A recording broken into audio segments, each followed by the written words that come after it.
Ya, listo. Buenas tardes. Estamos aquí en Divina Justicia. Hoy, lamentablemente, por temas de último momento, la doctora Rocío Cano Guerinoni, mi conductora, co-conductora, no nos va a poder acompañar. Les manda una sincera disculpa, pero hoy tenemos sí un entrevistado de lujo, el doctor Michel Celi Vegas. Él nos está acompañando desde Suiza. Te agradecemos mucho por el cambio horario. Tú estás de madrugada. Aquí recién estamos terminando la tarde. Él es abogado internacionalista y vamos a tratar los temas que son comunes para todos el día de hoy, la pandemia. La pandemia es a nivel mundial, como todos sabemos, y en todos lados, como se dice, hay problemas consecuencia de esta pandemia, pero los manejos obviamente son totalmente distintos entre unos y otros países, algunos con mejores resultados, otros con no tan buenos. Michel, te doy la bienvenida, muchísimas gracias. Sé que tú ya estás de madrugada, por allá, como conversamos, en la 1 de la madrugada, un poquito más tarde, te mantenemos despierto.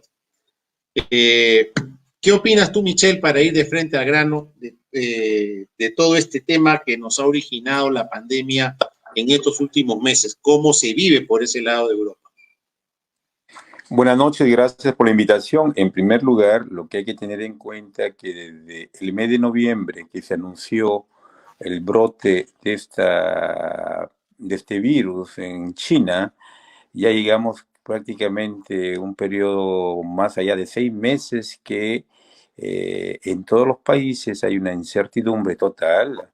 Se pensó que cuando los primeros ciudadanos europeos fueron transportados de China hacia Francia, España, todo quedaría ahí. Se hizo una especie de operación de salvataje para traer esos ciudadanos y de repente es una parte que hay que analizar donde realmente el virus se desarrolló. Particularmente en Europa, las medidas tomadas por los gobiernos, sobre todo a nivel de la Unión Europea, si bien son urgentes, a veces son desesperantes, porque aparentemente tenemos los mismos problemas que estamos experimentando en otros países como en el Perú, un poco la inseguridad sanitaria, un poco la inseguridad jurídica, un poco la inseguridad personal, en la medida de que todo está descontrolado. Es decir, no hay una fórmula en cualquiera de los países que pueda tranquilizar tanto las personas como los otros intervinientes en una economía, por ejemplo las empresas, o mismo los profesionales, ¿no? O sea, hay diversas informaciones sobre cómo tratar el tema, muchos ecos, muchas proposiciones, pero en la práctica todos los gobiernos se sienten un poco descontrolados para manejar esta especie de crisis que lamentablemente, según las previsiones, durará por muchos meses, por muchos años. Sí, eso es correcto, Michelle. Aquí tenemos un estimado que nuestra economía realmente, en un primer momento pensamos que nos iba a ayudar mucho en este tema, ha caído ya 13% del PBI. Eso no se va a recuperar fácilmente. Calculamos que estamos hablando del 2022-2023. O sea, nos espera un año 2021 muy fuerte, muy golpeado. Otra gran diferencia es que aquí tenemos fácilmente, hoy como está esta economía, 80% informalidad, cosa que también marca realmente la diferencia frente a Suiza, donde tú tienes formalidad. Y el otro tema también muy directo es la ausencia de Estado. Eso es otro punto. ¿Me llegaste a escuchar porque te congelaste? Michelle. Sí, no, sí, ya te escucho ahora. Sí, te escucho. Ya, te decía, ¿no? La gran diferencia que tenemos, por ejemplo, es la informalidad que subsiste aquí en Perú frente a la que tú tienes en Suiza. Y por otro lado, tú tienes también el respeto a la autoridad versus el Efectivamente, liberalismo. hablamos de una informalidad y Este es ya, un gran problema. efectivamente, lo que pasa en estos casos de crisis es que vemos los reflejos de lo que son las estructuras de todo país. Antes de la crisis ya nuestro país está prácticamente dominado por la informalidad y no Exacto. solamente el Perú, sino la mayoría de los países de América Latina y asiático. Si en un periodo normal, donde supuestamente la economía funciona y supuestamente hay comportamientos sociales que son controlados por el Estado, existe un gran porcentaje de informalidad. Imaginémonos que cuando hay un periodo de crisis, esa informalidad es la primera que toma una ampliación en los efectos en la población, en primer lugar, en segundo lugar, en la economía, y en tercer lugar, que el Estado o el gobierno o los partidos políticos que representan el control social, sea de derecha, de izquierda, prácticamente no tienen ningún control sobre esa informalidad. Además está decir de que las cifras son alarmantes. Además está decir que el comportamiento que vemos en todos los países es exactamente similar, de una población que no acepta los controles gubernamentales, de una población que ve de una manera u otra tener una limitación a la libertad, pero lo que inicialmente era una preocupación por cierto tramo de la población, es decir, que eran las personas mayores a 60 años o personas de mayor riesgo que se le llamaban.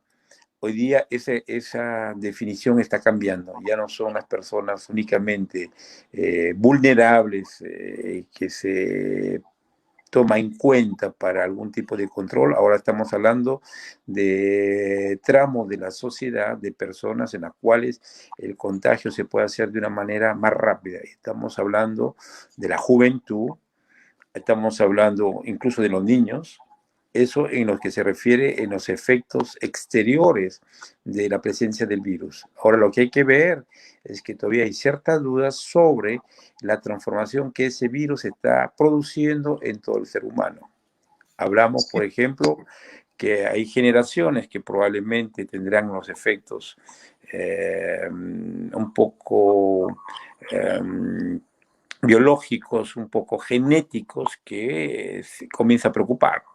Lo que sí es cierto es que hoy día las medidas tomadas por los gobiernos en todos los países siempre tienen alguna reticencia, alguna manera de protesta por parte de toda la población. En primer lugar, algunos países que piensan hay que vivir porque no hay que detener la economía. Y por otro lado, si queremos dar la prioridad para controlar ese virus, como se hizo inicialmente con el confinamiento, ya no es posible. En primer lugar, porque hay que tomar medidas para que las personas que puedan tener una sepultura normal, hay que tomar medidas que van contra ciertos criterios, contra ciertas prácticas religiosas, y que de una manera al interior de una familia todo ha cambiado.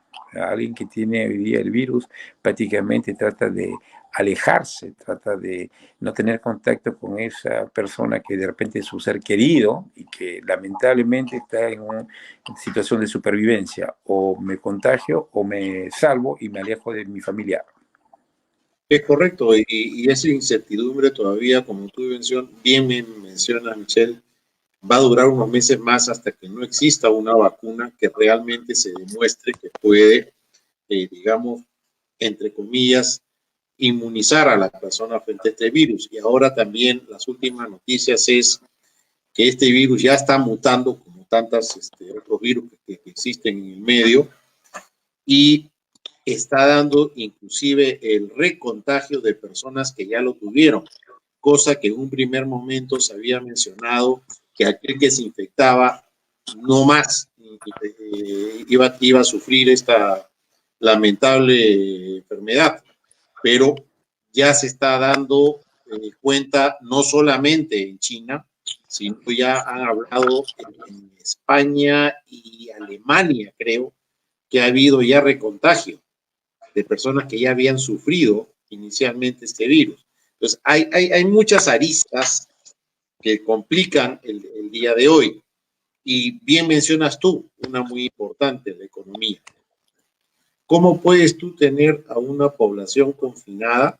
Voy a hablar y voy a ser egoísta del Perú, donde no hay una economía formal, donde no es, esta persona no ha sido identificada. Cuando se hablan de darle las asistencias de gobierno, ya los famosos bonos, le han llegado los bonos a gente con trabajo vigente.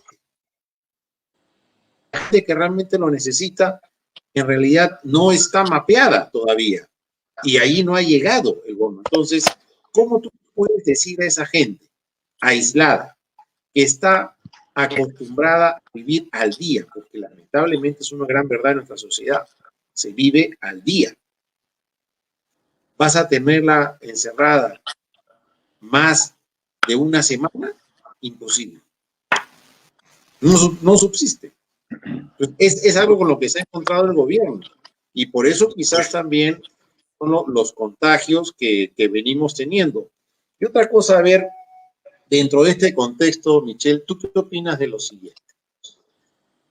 El gobierno acaba de emprender una campaña mediática muy fuerte, de muchos miles de millones de soles, distribuido en todos los medios de comunicación para sacar pequeñas, digamos, publicidad relativa a este coronavirus y lo dañino que puede ser, obviamente, llegando a la muerte. Mi pregunta, Michelle, va por lo siguiente. Los medios de comunicación tienen mucha responsabilidad y mucha ascendencia sobre la sociedad. Manejan masas, dan opiniones, y esas opiniones muchas veces determinan, si vamos a hablar a lo político, que un candidato gane o pierda, porque generan corriente de opinión. Aterrizando un poco más mi raciocinio. Estos medios de comunicación tienen un altísimo grado de responsabilidad social empresarial en la sociedad. Yo digo, Miguel, ¿por qué le tienen que pagar al canal de televisión millones de soles el gobierno si ellos en su política interna de responsabilidad social deberían hacer de manera voluntaria esos spots televisivos y no esperar que el gobierno les pague y les solucione sus problemas económicos? Ahí hay un gran peligro, porque ellos se están sometiendo en un periodo preelectoral. Estamos hablando que en 6 meses tenemos elecciones y le están llenando las arcas de plata. Es decir, están comprando una posición. Para mí es peligrosísimo. No sé qué opinas tú. Tú estás en un país donde realmente se practica la responsabilidad social empresarial. Entonces, en mi raciocinio, insisto, no debe de darse eso. O sea, la responsabilidad de los medios de comunicación debe estar para con la sociedad y sin necesidad que le paguen, ellos mismos deberían haber generado los spots publicitarios. No sé tú qué opinas, lo dejo ahí. Mira, sobre la cuestión de los medios de comunicación, es cierto que, vista la tecnología en este momento, las redes sociales hacen una comunicación de todo tipo de información verdadera o falsa. Ese es el primer punto. Segundo elemento a tener en cuenta es que en algunos casos los gobiernos se sienten impotentes a controlar ese tipo de información.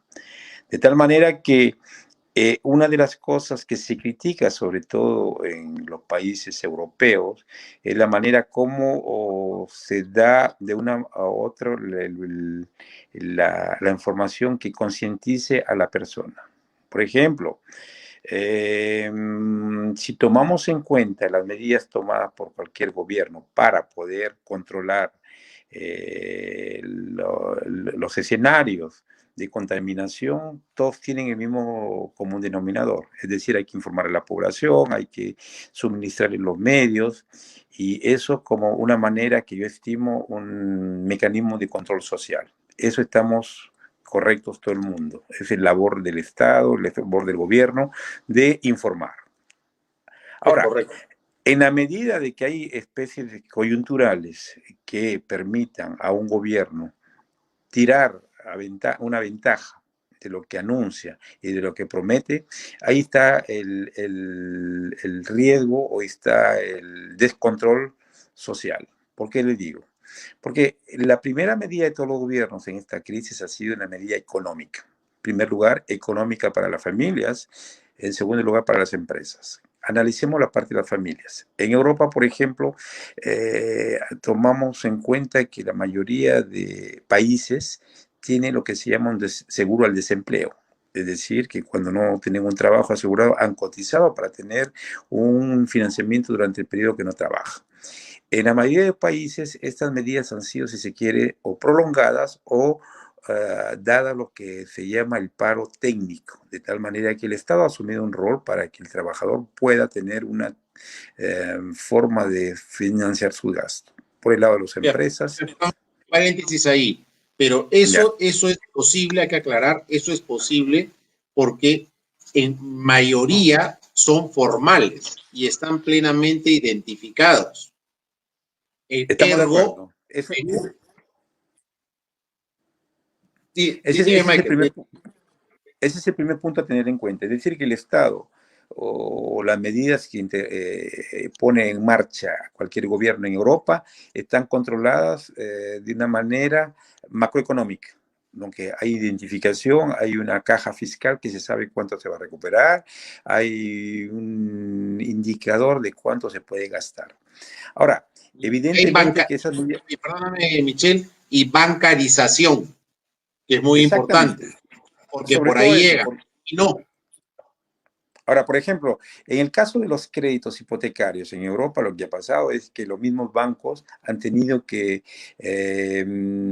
facilitar el no pago del vencimiento de una cuota hipotecaria. No por el hecho que los bancos eran buena gente, sino que ha pasado como el Perú, los bancos han recibido sí, ayuda del Estado para poder mantenerse en este periodo de crisis. Evidentemente, hace unos días escuché la ministra de Economía del Perú, donde hay esta discusión sobre los bonos, utilizar los fondos públicos, que según algunos representantes del Congreso pretenden pasar un mensaje que el dinero está tan disponible para utilizarlo en el financiamiento de esta emergencia. A veces hay que confundir o no hay que confundir los términos populistas en una época de crisis. Y eso es lo peligroso en países como el Perú. No podemos pretender hoy día, por ejemplo, que dar ayuda financiera hay que tocar la caja fiscal. Tú lo has dicho muy bien, en Europa hay instrumentos para controlar el déficit, hay instrumentos para saber cuánto hay de moneda que circula. En el Perú hay que crear caja, hay que crear inflación, porque hasta lo que tengo entendido, en los próximos meses se estará discutiendo la ley de presupuesto. Muchos piensan, la ley de financiamiento, muchos piensan de que el dinero está ahí para cogerlo, eso es falso. El primer principio, y venimos, o sea, entramos ya al tema económico, una economía es como una familia. Es decir, técnicamente hay cuatro sectores. El sector real, que es la producción de bienes y servicios. Si se produce, hay bienes y servicios para vender. Ese es el primer punto. El segundo punto es el sector monetario. El Banco Central de Reserva, que emite una cantidad de dinero circulante equivalente teóricamente a lo que produce un país. En tercer lugar está el sector fiscal, es decir, todas las entradas y salidas de lo que conocemos de los impuestos. Es decir, hay que crear riqueza, hay que imponer algunos ingresos para el gobierno y eso financia los gastos corrientes. Y el cuarto sector es el sector externo, es decir, lo que llamamos fácilmente balanza de pagos, comercio con el exterior. ya mira, por Sí, ejemplo, permíteme ahí otro paréntesis. ¿Qué es lo que Ujú. piensan nuestros queridos congresistas? Realmente tenemos un Congreso que es para llorar. Da pena. El grado intelectual que tienen realmente da pena. Es recontra populista. Y ellos piensan que el Estado es el que genera riqueza, Ujú. pero quien genera la riqueza realmente es la empresa privada, que a través Bueno, de los tributos le da plata al gobierno para que con esa plata que generó el empresariado, generen ellos obras de infraestructura pública que permitan el desarrollo sostenible de la nación. Pero no es el Estado el que genera. O sea, aquí hay un odio marcado contra la empresa privada. O sea, es el diablo, el cuco, quiere matarla como dé lugar. Pero si matas a la empresa privada, nuestros queridos congresistas no entienden que están matando el desarrollo del país. Y eso es penosísimo. Hoy, por ejemplo, están queriendo, y no entiendo cómo realmente, las pensiones que genera la oficina, la ONP, Oficina Nacional Previsional, que son las pensiones de las personas que se van a jubilar, que todo está en una sola bolsa. No son cuentas individualizadas, sino la pensión se genera de acuerdo a los años que ha pasado cada uno de estos pensionistas y de acuerdo al último sueldo sobre el cual contribuyó. Bueno, ahora quieren repartir todo eso entre todos los pensionistas, que sí, son mil millones de soles. ¿Cómo vas a hacer eso posible? mira, sobre ese tema, yo pienso que lo primero que tienen que aprender, porque todo el mundo aprende según lo que pueda leer, es cómo funcionan los sistemas de pensiones públicas. ¿Ya? Si cogemos las estadísticas, y esa es una pena, lamentablemente, que la representación política en el Parlamento no conozca y no se dé el trabajo por conocer, porque publicaciones de la OIT existen en Internet gratuitamente. Y si cogemos el simple manual de la OIT, donde establece pautas, como pasa en los países, nos damos claramente cuenta que países como el Perú, la contribución para la vejez es básicamente el aporte del trabajador. O sea, no hay una participación del Estado como hay en Europa, No. para decir. Ese es el primer punto.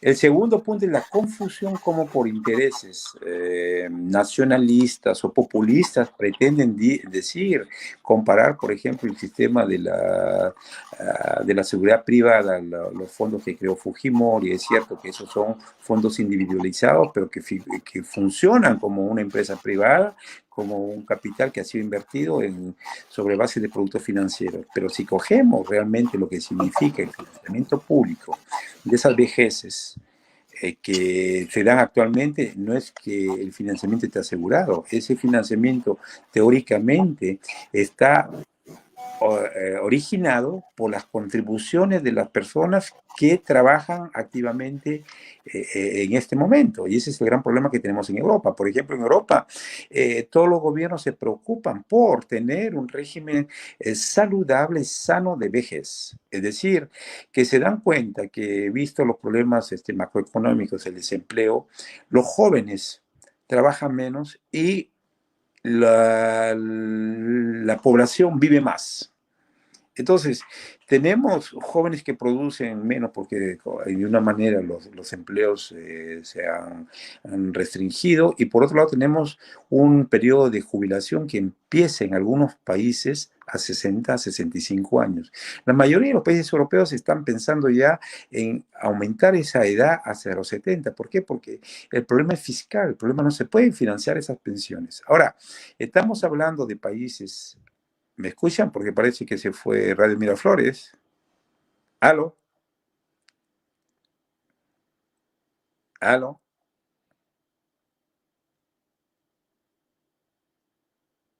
Sí, ¿me escuchan? Bueno, para seguir la manera como está financiada el sistema de pensiones de vejez en Europa es algo que está planificado de antemano. Ahí estoy. Sí, ¿me escuchaste? No sé dónde me No, quedé. justo acabo de conectarme. Ya, mira. Esas son las nuevas realidades. Ya, las nuevas condiciones impuestas que lamentablemente hay que seguirlas. Mira, yo estaba Así es. hablando del hecho de que, por ejemplo, en Europa hay sistemas de pensiones que todos los gobiernos tratan de modificarlos y tratan de adaptarlos porque es un problema de caja fiscal. No hay financiamiento. La jubilación antes era común a los 60 años, ahora la mayoría de los países están que lo ponen a los 70 años. ¿Por qué? Porque las personas viven más. Es normal ahora encontrar personas que viven 80, 90, hasta 100 años. Y entonces, ¿qué es lo que pasa? La vida activa del trabajador en Europa, que comienza un poquito tarde, es decir, a los 23, 24 años, y termina a los 50 años, porque a los 50 años ya una persona que no sigue la tecnología se transforma en algo obsoleto y realmente cuesta mucho para la empresa. Entonces, es una preocupación de los gobiernos europeos. Imaginémonos que en Europa el financiamiento de la jubilación está dado por la participación de la empresa, del trabajador y del Estado. Yo he visto, según las estadísticas de la OIT, en la mayoría de los países latinoamericanos, todo es financiado por el trabajador, lo que aporta. Estamos hablando de términos entre 8 a 13%, que es relativamente elevado, y que el Estado no participa generalmente en nada. Entonces, ¿qué es lo que pasa? El Estado, es muy fácil hacer el cálculo. El Estado, para pagar la vejez de las personas que están ahorita en esa situación en Perú, necesita tener las contribuciones de las personas que trabajan. Y volvemos al tema de la formalidad. Si no hay empleo y no hay personas que le quedan y no trabajan, evidentemente esa vejez no puede estar financiada. Imaginemos que a esto hay muchos criterios populistas de personas que tienen la posibilidad de dar leyes y que no comprenden la realidad. Imaginémonos qué es lo que va a pasar en el Perú. Y ahora, sin entrar al debate político, están pensando ya toda la etapa siguiente, que es declarar inconstitucional las leyes que están o que van a ser aprobadas. Y esto genera confusión y al final lo único que busca es crear inestabilidad, y ahí vemos la debilidad de la clase política, y ese es uno de los temas que podría enfrentarse. La clase política está débil porque tanto el Ejecutivo como el Legislativo en todos los países, y particularmente en el Perú, son personas que están de paso. Y si Sí, totalmente. todo el Pero mundo está de mira, paso, Michelle, ¿sí? lo que tú dices, la debilidad de la clase política y el poco intelecto. ¿Cómo tú puedes sostener el Congreso que tenemos? Y vuelvo a hacer hincapié en nuestro Congreso, y a veces yo digo Congreso con Z-O-O, no con S-O, de que un congresista representante de una de nuestras regiones vaya a su región a decir que con avionetas los están contagiando con el coronavirus. Exactamente. O sea, ¿cómo sostener eso? ¿Me explico? O sea, ¿hasta qué extremo se llega? Ese es el tema. ¿Cómo estamos? Jorge, buenas tardes, ¿cómo estás? ¿Qué tal? ¿Qué tal? Jorge, ¿cómo estás? Buenas tardes. ¿Cómo estás? Sí, buenas tardes. Lamentablemente, Rocío no nos puede acompañar, ha tenido un contratiempo de último minuto. No te preocupes, podemos conversar. Sí, estamos aquí como comentando acerca de las consecuencias tanto en la economía como en política de lo que ha originado esta pandemia, no solamente en nuestra parte del hemisferio, sino también en el lado europeo. Y concretamente estábamos tocando ahora el tema de lo que son las pensiones. Los gobiernos, cómo han ido apoyando a los trabajadores a través de los seguros de desempleo, cosa que lamentablemente nosotros aquí en Perú no tenemos por el grado de informalidad en el cual estamos. Ya estamos alcanzando picos del 80% de informalidad, antes teníamos 70%, pero ha aumentado muchos puntos a raíz de esto porque ya tenemos casi 6 millones que han quedado en estos últimos casi 5 meses desempleados a raíz de esto, ya sea vía suspensión perfecta, vía simplemente no renovación de contratos, o también empresas que han cerrado. Entonces, todo esto ha llevado a una informalidad muy grande. Tú, Jorge, que has tenido toda esta experiencia política, tú que has estado como asesor del Congreso, ¿qué opinión te merece todo ello? Y sobre todo, con esta última que los congresistas quieren ya sacar los fondos de la ONP, que no son fondos individuales, y que más va para una complicación que una solución. Mira, nosotros somos bien drásticos cuando hacemos la crítica al modelo económico. Si vamos a nosotros a responsabilizar a alguien de lo que hoy nos acontece con la crisis sanitaria, vamos a decir nosotros que es el modelo económico, o sea, puntual. La constitución de Fujimori fue hecha para un momento. Lamentablemente solo se pensó en darle entrada a capitales internacionales. Se destruyó el sistema de salud, se privatizó todo lo que se pudo. Prácticamente la innovación, la ciencia y tecnología, la investigación desapareció de las universidades. No tenemos un Estado promotor de industrias. Somos simples subsidiarios, como dice la Constitución de Fujimori, ¿no? Y las consecuencias son estas.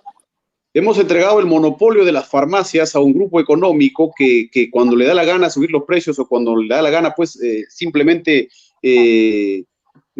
organiza un encadenamiento entre laboratorios, farmacias y clínicas. Estoy siendo bien crudo porque yo quiero que sepas cuál es mi punto de vista en este tema.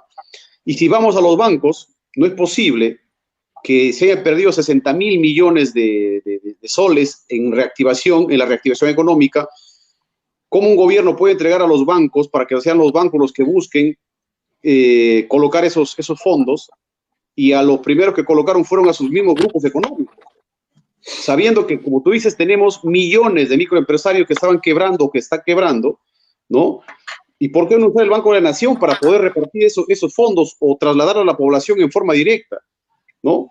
¿Qué papel cumple COFIDE acá? O sea, hagamos un análisis de COFIDE para la repartición de estos fondos. Hablar del Congreso es sinceramente, pues, diríamos, es un punto aparte, ¿no? O sea, este es el Congreso es lo que tenemos y sobre esa base creo que ellos están actuando populistamente, buscando posicionar a sus candidatos. Pero el problema aquí es el modelo económico. Bueno, estamos en el deshonroso primer lugar en el planeta en contagios, y esto es que están contando con la información oficial. Si fuésemos nosotros más allá y viésemos la información real, estamos superando pues a cualquier país del planeta y con el nivel de población que tenemos. Y el gobierno está de tumbo en tumbo. La estrategia de Vizcarra no ha dado resultados. La famosa meseta nunca llegó. La repartición de los bonos es un desastre. Se han dado cuenta, gracias a la repartición de los bonos, de que el sistema de información del MIDIS o de los ministerios no servía para nada. ¿Dónde está el INEI en este tiempo? Mira, ahí hubo para ir contestando un poquito y dialogando. ¿Recuerdas tú que tuvimos un censo hace 4 años, me parece que fue? Claro. ¿Recuerdas tú? ¿De qué sirvió el censo? En absoluto. Justamente el censo era para eso, para conocer dónde estaba nuestra población y qué tipo, justamente por las preguntas que en ese momento se daban, era para saber qué estrato socioeconómico tenías y qué carencias tenías. En realidad fue una pantomima que se gastaron millones para nada. Millones para nada. Y tuvieron al país. Claro, y ahora tú ves las cifras, ¿no? O sea, las cifras son irreales. Entonces, alguien tiene que responsabilizarse de esto. ¿A quién vamos a responsabilizar? Bueno, no sé, nadie. O sea, a nadie. Si tú tienes, discúlpame, Jorge, tú tienes que están premiando al premier, que fue el que rechazó el oxígeno para toda la zona sur del país, pues de la empresa minera Sauder, que rechazó el oxígeno de Yanacocha por ser antiminero, por ser antiempresa. Y a raíz de eso murieron miles de peruanos. ¿Alguien está pagando? No, le están premiando con un sueldo superior a los $30,000 mensuales. Y el señor presidente se está burlando de todos los peruanos. O sea, Mira, hoy en la mañana hice un artículo para un portal que tiene muchísima acogida. Yo decía, si nosotros ahora vemos el spot pues, que está lanzando el gobierno, el COVID no mata solo, el COVID no mata solo, pues, y mata con el gobierno por la ineficiencia y digamos, y el despilfarro del gobierno. El gobierno es cómplice. A ver, Jorge, hice un ejercicio con Michela al comienzo justamente de los spots televisivos. Voy a lo siguiente. Los únicos que hasta el día de hoy han ganado plata con esta desgracia son los canales de televisión y los medios radiales. ¿Por qué? Porque el gobierno les ha dado plata a mano abierta. Y ahora con esta nueva spots que están sacando, les han dado muchísimo más plata. Pero voy a lo siguiente. Los canales de televisión tienen una responsabilidad social muy grande para con el pueblo. ¿De acuerdo? Son los primeros que deben de ejecutar la famosa responsabilidad social empresarial. ¿Qué es lo que yo pienso, Tocayo? Que los canales de televisión, dentro de su propia generación de responsabilidad social empresarial, ellos mismos de mutuo propio deben hacer los spots sin recibir un solo centavo. Sin embargo, se le han arrodillado al gobierno para que les den lluvia de millones. Y obviamente a 6 meses de las elecciones, ¿quién es el que va a ganar? El candidato del gobierno. Están comprando la conciencia de los peruanos, porque un canal de televisión genera una cadena de, ¿cómo llamo? Lo someten. O sea, ahí hay un peligro enorme. Y nos olvidamos de la responsabilidad social empresarial, pero de una manera muy bonita. Sin embargo, todo el mundo habla. Yo soy socialmente responsable. ¿Dónde está la responsabilidad social de los medios de comunicación? Que cuando más debió verse, es cuando menos la están aplicando. Y eso compartíamos ahí, ese comentario con Michelle. No sé, Michelle, si puedes opinar al respecto. Sí, mira, buenas noches, Jorge, para los dos Jorge. Mira, quisiera hacer un comentario sobre lo que ha expresado Jorge Paredes, Terry. Es cierto, tenemos una situación de emergencia ahora que refleja lo que dije hace un momento, la estructura de un país. Si cogemos una obra peruana de Carlos Malpica, me parece, Los dueños del Perú, vemos la explicación del mercado peruano monopólico, oligopólico, y eso continúa. Han pasado de las haciendas azucareras, ha pasado a los bancos y eso va a continuar. O sea, hoy día hablamos de las industrias farmacéuticas y probablemente después que pase la crisis tendremos los monopolios también en las tecnologías de información y seguirá siempre eso. Ese es el problema de todos los países. El problema del Perú es básicamente el problema de distribución de riqueza, en primer lugar. Y hablar de distribución de riqueza, el primer personaje o los primeros personajes visibles son los parlamentarios, son los miembros del Poder Ejecutivo. Están de paso. Si cogemos el gobierno peruano actual, con todas las reformas que ha tenido en los últimos 5 años, lo único que ha podido mantener estos representantes políticos es esa lucha un poquito disimulada o aparente contra la corrupción. ¿Por qué? Porque eso vive al peruano, ese vive en una manera, para algunos, el resentimiento político, para otros el resentimiento social, pero lamentablemente, ese elemento único, luchar contra la corrupción, es que une a la mayoría de personas. Y si luchamos contra la corrupción, contra una empresa brasileña que al inicio era Odebrecht y que ahora aparecen los tentáculos de empresas locales en todos los países, estamos bien, pero no hemos resuelto el problema. El problema es de que conocer lo que pasa en el Perú significa informarse. Sí, los que supuestamente elaboran textos políticos que van a conducir el comportamiento de la mayoría de los peruanos, como son los parlamentarios, y que lamentablemente no leen o no escuchan, y siguen su indiferencia de lo que significa, en primer lugar, el sentimiento popular y, en segundo lugar, lo que significa la posibilidad que tenemos de entender cómo funciona un país. O sea, mientras tengamos una clase política que piensa en el corto plazo, que utiliza de una manera u otra las diferencias entre lo que tiene una parte de la población y lo que puede traer como beneficio para uno o un restringido grupo de personas que están en el gobierno, automáticamente tendremos el mismo problema. No es un problema de constitución, no es un problema de leyes, es un problema de comportamiento. Y si cada 5 años, o últimamente en el Perú como pasa, cada 2 años vamos a elegir representantes, sabemos hoy día que el parlamento que tenemos es un parlamento diferente al anterior, pero no es mejor. Simplemente lo que demostramos ahí es de que probablemente el próximo parlamento tendrá otra deficiencia, se abocará siempre el tema de comisión fiscalizadora de investigación, corrupción, pero los problemas del Perú seguirán. Los bancos seguirán, ahora habrá un presupuesto, todos los gobiernos hablarán de presupuestos sanitarios, presupuestos de educación. Imaginémonos, estamos en Lima, estamos con tecnología que nos podemos ver. Imagínense ustedes en el interior del país, esa economía rural, esa economía que funciona muy bien cuando no está, o que funcionaba muy bien cuando no había la carretera que los unía con la capital. Eso es una cosa que todo el mundo está olvidando. Y lo peor del caso es de que normalmente en este momento seguimos en el mismo diálogo, en el mismo tipo de preocupación sobre el famoso, la famosa confrontación entre capital y trabajador. Yo parto del hecho, tengo una pequeña empresa como abogado, y parto del hecho que siempre hay que estar midiendo el riesgo que uno toma. Es decir, si hay muchos gastos, si hay pocos ingresos, nos adaptamos, pero imaginemos en el lado del gobernante que tiene las arcas libres para él, lo primero que va a hacer es llenar lo que puede llenar, como hacía Fujimori con los aviones que cargaba, o como probablemente saldrá después lo que hacen este gobierno, pero eso no soluciona el problema. Y por los medios de comunicación están ligados a los grupos de poder.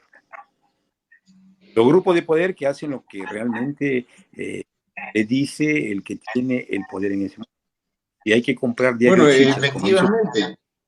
Pero, Michelle, el que tiene el poder ahora es el gobierno, es el que tiene la plata. Y con la plata baila el mono.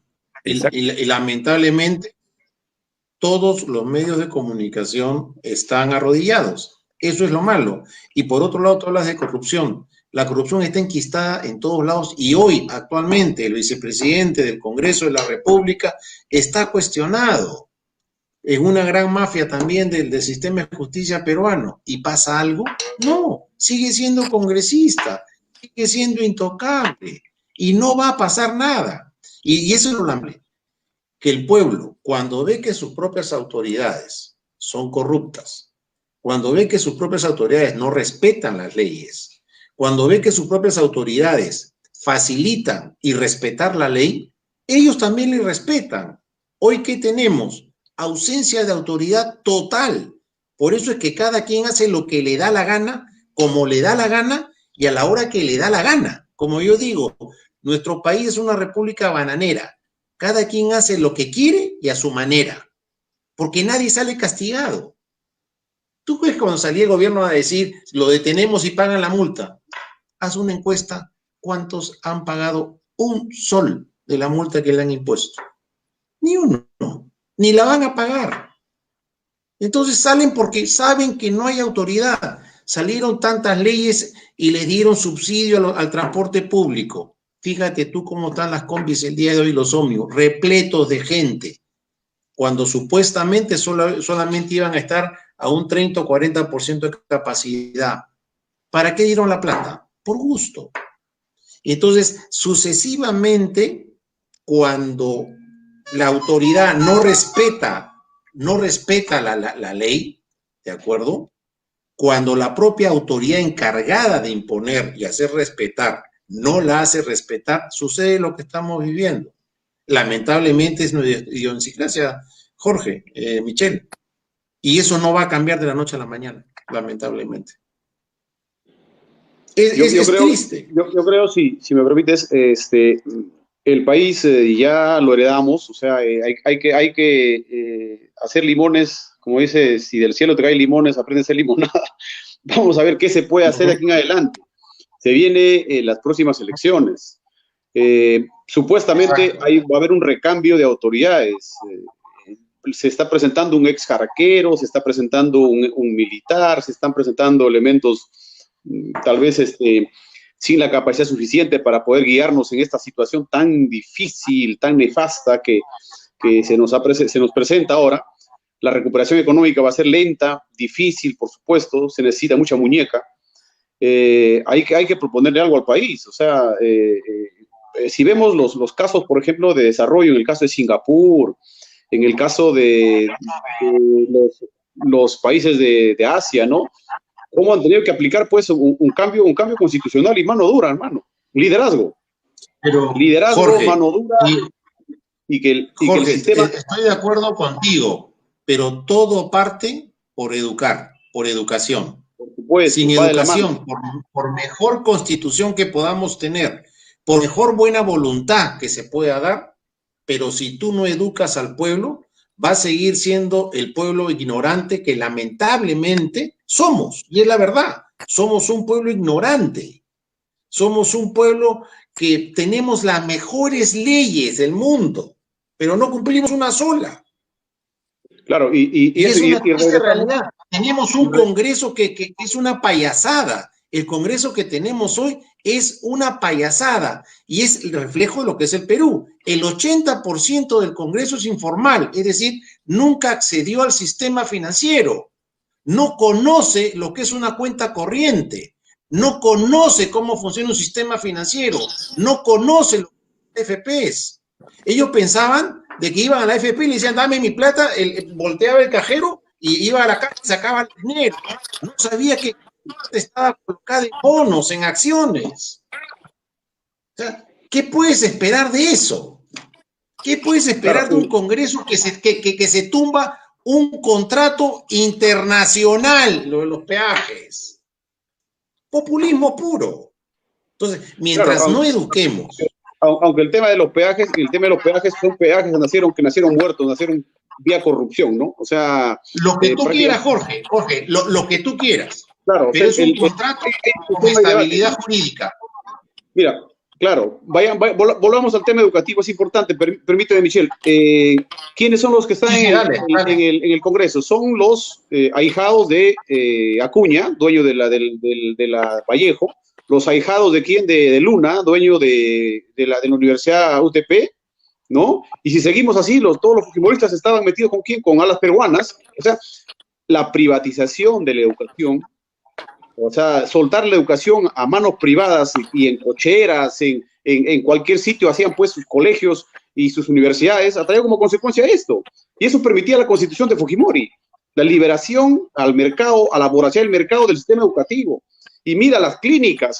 Ahora las clínicas, puedes ver ahora pues cobrando ¿cuánto? 40, 50 mil soles por paciente, aprovechándose en plena pandemia, ¿no? O sea, y el nivel del manejo de las medicinas igual. Repito, el monopolio de las medicinas, o sea, la voracidad del mercado, y nadie les puede decir nada. ¿Recuerdas tú cuando el presidente dijo, cuando las clínicas no querían pues, recibir a los pacientes, no le daba la gana de recibir a los pacientes? ¿Qué dijo el presidente? Voy a llamar llamar al artículo 70 de la Constitución para tomar la administración de las clínicas. No hay Jorge, eso fue pura pose. Pura pose, exacto. ¿Por qué? Porque no podía hacerlo, pues. O sea, el Estado está arrodillado, entonces le falta liderazgo y nos falta cambiar la Constitución, no hay otra. Si me no necesariamente cambiar la Constitución. Yo no voy por cambio de Constitución. Mira, bueno, dale, yo lo que quisiera expresar simplemente de que es lamentable que tengamos que dirigir el cambio de comportamiento social a cambio de un texto constitucional. Es cierto, la Constitución Exacto. existe en todos los países, existe como la norma rectora, pero no va a cambiar en nada. Y he visto candidatos en las últimas elecciones que presentan modelos ya para instalar un parlamento con 3 cámaras. Entonces, todo el mundo va a meter proyectos, todo el mundo va a centrarse en la Constitución. El problema no está ahí, el problema es de educación. Y la educación no es solamente de los pequeños que hay que educarlos, de nosotros mismos. ¿Por qué aceptar cada 5 años, últimamente cada 2 años, el mensaje que transmiten algunas personas y el que gana las elecciones no es necesariamente el que utiliza las redes sociales, utiliza las redes religiosas, utiliza algo que da el voto.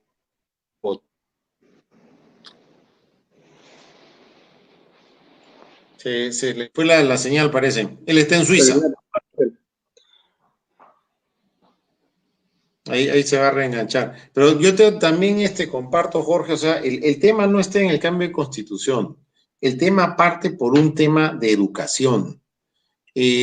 Ahora, por ejemplo, lamentablemente, todos nuestros estudiantes, ya sea escolares o universitarios, han perdido un año en su vida. Y peor en las zonas rurales. O sea, eso no podemos negarlo. Se perdió el año. O sea, ¿qué es lo que vamos a terminar, como decía Michelle al final? Vamos a seguir en más de lo mismo mientras no se invierta realmente en educación, que es lo que tenemos que ponerle fuerte. Porque un pueblo sin educación es un pueblo... Jorge, tú sabes que hay 1,5 millones de niños en zonas rurales que no estudian o desertan de los colegios. Y normalmente, o sea, debería ser una cifra de 200,000, ya 300 ya, pero es 1,5 millones, más de los que ahora dejan de estudiar. Vamos a 3 millones de niños que no tienen opción ya a poder educarse o tener un sistema de educación que los pueda salvar de la ignorancia. Pero fíjate tú cómo es el Ministerio de Educación, Jorge, yo estoy de acuerdo contigo, pero fíjate inclusive cómo es el Ministerio de Educación. Voy a comprar 1 millón de tablets, ¿de acuerdo? Dime, como gobierno, no hago yo el contacto directo con otro gobierno o directo con la empresa y consigo un mejor precio. ¿Por qué tengo que poner a un tercero a comprar que sé que me va a cobrar una comisión? Y ya sabes que por dónde viene el tema de comisiones. Y que el resultado, de eso era que era una estafa de la patada, que salió tan mal que se les cayó. O sea, y ahora vuelven a insistir en lo mismo. O sea, es un absurdo, Jorge, tocayo, es un absurdo. Esa compra no debe hacerse así. Pero bueno, Michelle, nuevamente son gajes de la nueva era que nos toca con esta tecnología. Pareciera que los que dominan la tecnología no les gusta escuchar las opiniones que estamos dando. Hay que tomarlo por el lado bueno. Tampoco no hay que caer en la siempre hay que reírse siempre. Mira, lo que decía, básicamente, la educación en el Perú es cierto que cuando hay la intervención del capital privado con empresas que generan una alternativa o una competencia al sector educativo público, es bienvenida, como lo es en todos los países. Lo malo que en el Perú, esas organizaciones que se han anclado a los grupos de poder y que han creado por la vía académica una especie de dependencia, de estandarización sobre criterios que son sociales y que atraen a cierto grupo social dentro de las zonas urbanas, eso es lo que es preocupante. Y es preocupante en la medida de que seguimos creando universidades en carreras que lamentablemente pierden mucha importancia en los temas que imparten. Por ejemplo, yo recuerdo, yo hice la Facultad de Economía en la Universidad Agraria de La Molina. Y la Universidad Agraria de La Molina era la Universidad de Ingeniería. En la época de los terratenientes era bien difícil encontrar una persona que no sea terrateniente y que tenga sus hijos en la Universidad Agraria de La Molina. Vino la reforma agraria y todos los que había en La Molina ya era, la población era grande, de personas que habían trabajado en el campo. Y paralelamente, ¿qué pasó con la educación peruana? Se crearon facultades, universidades privadas, Universidad de Lima, Universidad Católica, Universidad Pacífica, se agrandaron en la medida de que habían especialidades en materias que era fácil implementar y que dependía de la economía en ese momento, era la economía de mercado, que se afianzó y se crearon la facultad de economía, de derecho, administración. ¿Y qué se necesita para ese tipo de facultades? En la época, simplemente tener los profesores, el estudiante, y hacer una política masiva de comunicación y el negocio era seguro. Ahora, probablemente la educación, y ese preocupante de lo que yo veo, es que el hueco, la diferencia que había entre un grupo social al interior de una ciudad moderna o que se encuentra en las capitales de las regiones, va a tener una gran diferencia por el avance tecnológico, porque hoy día ya no hablamos de la presencia física, hablamos de la presencia virtual. Hablamos de trabajo virtual, es la moda, pero ¿quién va a ser más productivo en ese mundo virtual?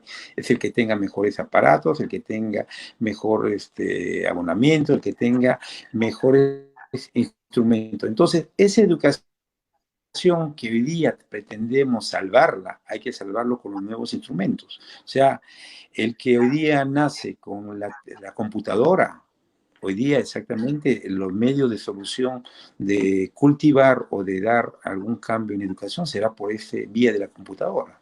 O sea, no claro, pensemos en que Michelle, regresar a la educación. Así, hay un principio universal. Información es poder. Quien tiene información tiene el poder, tal cual. Pero sin embargo, nuestra propia realidad como país nos lleva a ver que tenemos una franja costera que maneja información, una franja, digamos, de sierra, y si nos vamos a la sierra sur, altiplano, no tiene información, porque no llega la internet y demás, y en la selva también muy pobre. Y la realidad nuestra también es, yo sí recorrido el Perú de cabo a rabo, nuestras zonas de frontera están totalmente abandonadas, sobre todo en la selva. Tú tienes una penetración portuguesa a Brasil brutal en la zona de Madre de Dios. Es increíble. O sea, en la frontera tripartita, Bolivia, Perú, Chile, en Inambari, todos hablan portugués. O sea, ¿y nosotros qué? Sin ir más lejos, o sea, si te vas a Caballococha, puros colombianos. Y si te vas simplemente a Tumbes, fíjate cómo está desarrollado Tumbes versus también Tacna. O sea, nuestra mejor frontera, por decirlo de una manera, sería la de Tacna. Pero de ahí, Jorge, pues, no me vas a dejar mentir, no nos hemos desarrollado. Y se escuchan más radios extranjeros que radios peruanos. Exacto, no mira,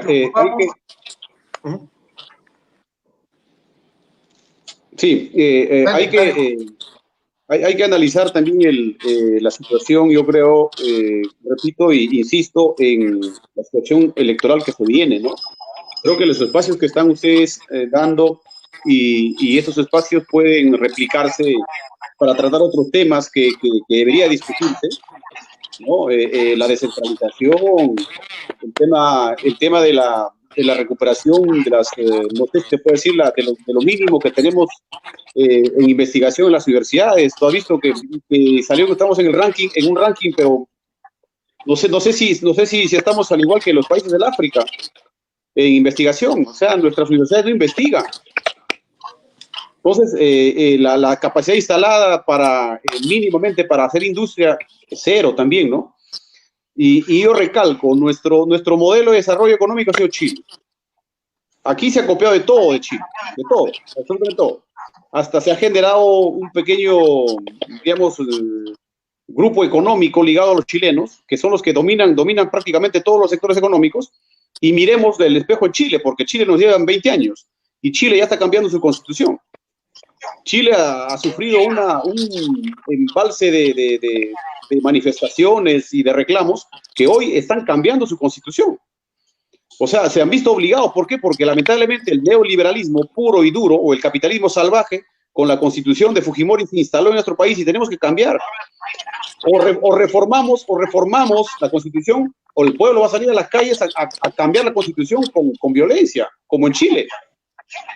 O sea, preparémonos para una situación que se viene.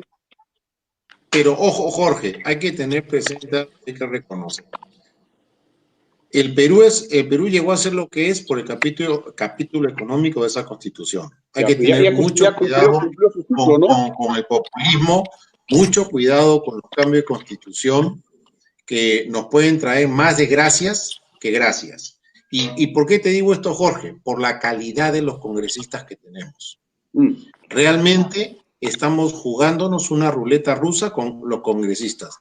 Yo personalmente, con todo respeto Tocayo, con todo respeto Michelle, yo sí le pondría más alta la valla para ser congresista, con todo respeto.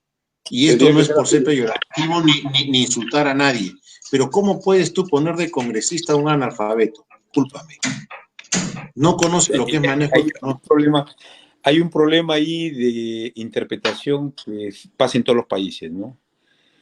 Elegir a un representante significa utilizar los medios democráticos. El problema, yo pienso,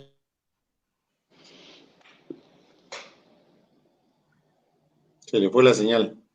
Que es la modalidad cómo se elige.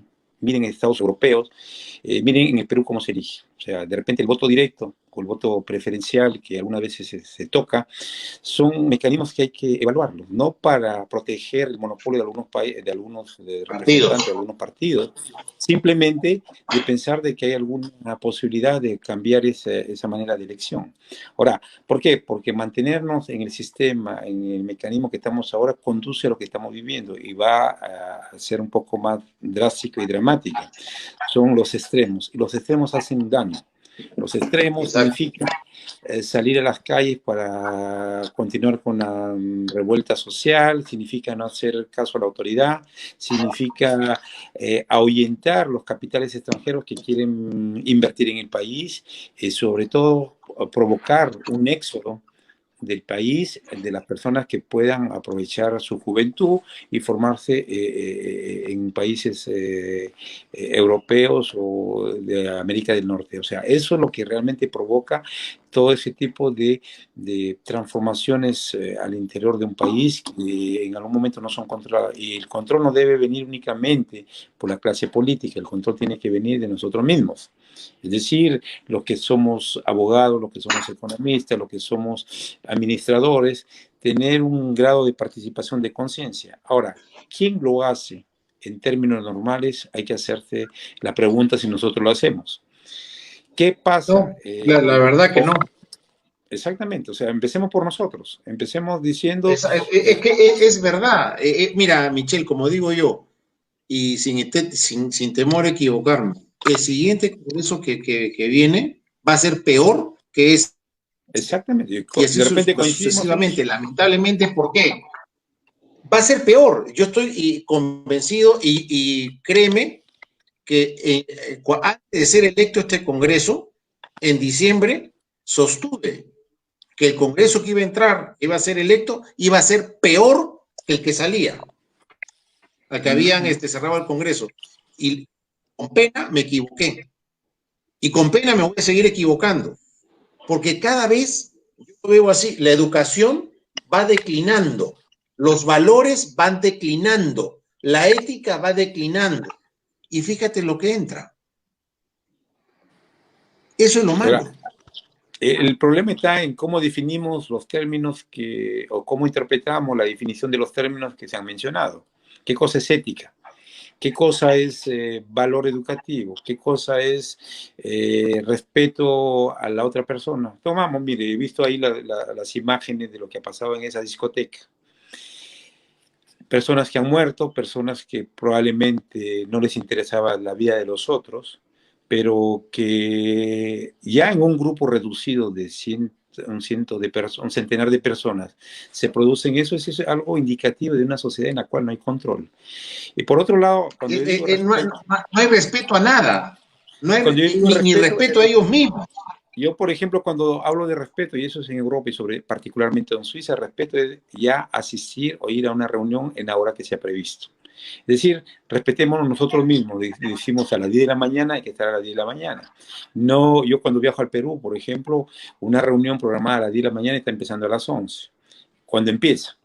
Es irrespeto. De irrespeto, generalmente, personalmente, cuando escucho a personas que viajan de Europa, me dicen, en el Perú todo el mundo hace lo que quiere, todo hace como viene en gana. Ahora, lo que hay que preguntarse es cuáles son las razones por las cuales las personas reaccionan de esa manera, o sea, las personas que están en el Perú. Es una porque cuestión... no hay principio de autoridad. Mira, y yo también te lo digo de otra manera, Michelle, y me imagino que tú viajas por Europa y viajas por varios países. ¿Cómo es una sociedad, Jorge? Ten presente esto. ¿Cómo observas tú si ves que es una sociedad ordenada, si es una sociedad que se respeta, si es una sociedad que respeta a su prójimo en el tránsito? En algo tan sencillo como eso. En el tránsito te das cuenta tú si es una sociedad que respeta, si es una sociedad que acepta una autoridad. Ahí te das cuenta. Si es ordenada, si no son los bocinazos, si no se pasan las luces rojas, si no te cierran, si respetan los pares, si dejan pasar al peatón. Ahí te das cuenta, Jorge, Michelle. ¿O estoy diciendo algo irreal? No, yo te pongo el ejemplo más simple. Eso lo vemos en cualquier aglomeración, en cualquier cola que hay. Si estamos en una cola para un banco y vemos a alguien conocido, nos metemos antes. Si vamos al cine, cuando íbamos al cine, hacemos la misma cosa. Entonces, esa criollada, que aparentemente algunos la consideran así, es una falta de respeto. Y si no empezamos por nosotros mismos, nadie va a seguirnos. Mira, aquí hay un tema que hay que analizarlo, porque en realidad, yo repito, la clase dirigencial no está capacitada para liderar los cambios. O sea, si el ciudadano tú le pides responsabilidad, lo primero que te dicen, oye, mira, si los de arriba roban, ¿por qué yo no voy a robar? O sea, ¿para qué voy a poner si se va a ir en corrupción? O sea, pero como te decía, Jorge, sí, es verdad. Tú tienes al vicepresidente del Congreso hoy que está demostrado que es discúlpame, en todo caso, blanco. No, básica de ética. El vicepresidente del Congreso. Entonces, sobre esa base, sobre esa base hay que hacer un cambio cultural en el país, pero repito, no sé, algo se tiene que hacer. Ya hay 35 años de modelo económico y ese es el resultado, lo que dice Jorge Adriancén. O sea, tú te estás quejando de una situación política, económica, de informalidad, pero el marco normativo para que eso suceda estuvo en la Constitución. Vamos a tener que formar un nuevo ciudadano de aquí en adelante, no con los congresistas, sino llamando una asamblea constituyente, o sea, donde estén representados lo mejor del país. O sea, tenemos que hacerlo. No sé, algo hay que hacer. O simplemente, no sé, tapamos la mugre y seguimos caminando sobre el charco, ¿no? Y ahí nos vamos, y aquí a 30 años, ¿qué sociedad vamos a heredar? Ahora, yo estoy de acuerdo con lo que... Nos ha ganado el tiempo, ya nos hemos pasado de la hora. Más bien, les pido si nos pueden hacer una reflexión final para poder cerrar el programa. Acá tenemos una pregunta.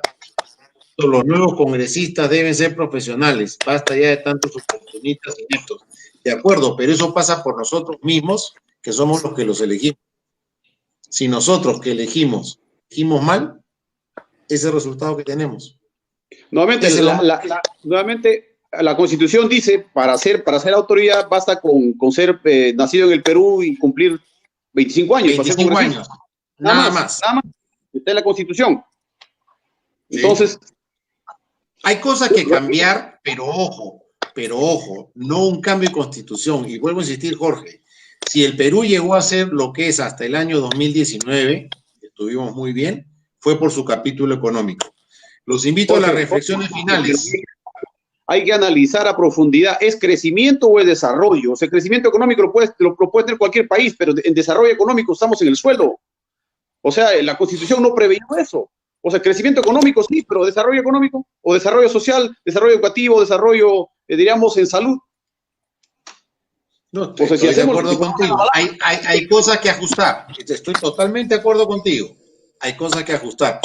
Tus reflexiones finales, mi estimado tocayo.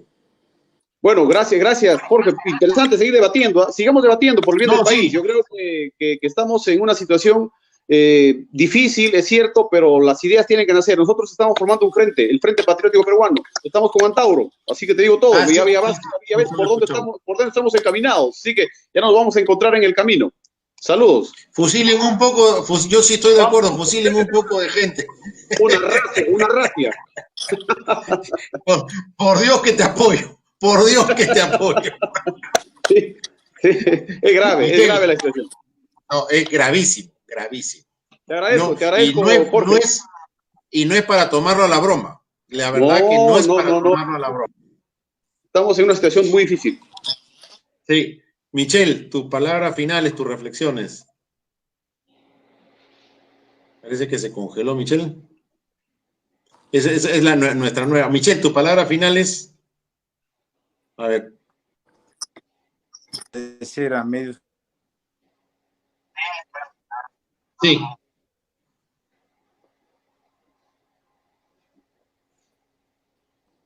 Se nos fue, creo, Michelle. ¿Me escuchan? Sí, ahí está. Ahí está. Michelle, adelante. Mira, agradecer por esta oportunidad de reflexionar, pensando que las realidades del 2020 son completamente diferentes a hace 5 años, y dentro de los años que vienen serán completamente diferentes todavía. Simplemente pensar que lo que tenemos que aportar algo para este cambio estructural en el Perú, hay que hacerlo con nuestras ideas. Hay que hacerlo con cosas por más de 30 millones de peruanos que esperan una persona que cambie, pero no pensemos nosotros que esa persona va a cambiar todo. Somos un grupo de profesionales que podemos hacer mucho por el Perú. Nos encontremos donde nos encontremos, pero siempre hay la posibilidad de encontrar soluciones. Simplemente hay que pensar en términos de sociedad, en términos de corporación, en términos de unidad. No hay que pensar solamente los 5 años que nos da la oportunidad de elegir a un dirigente. Hay que pensar de que los hijos, nuestros nietos, van a heredar lo que nosotros pudimos construir. Muchas gracias.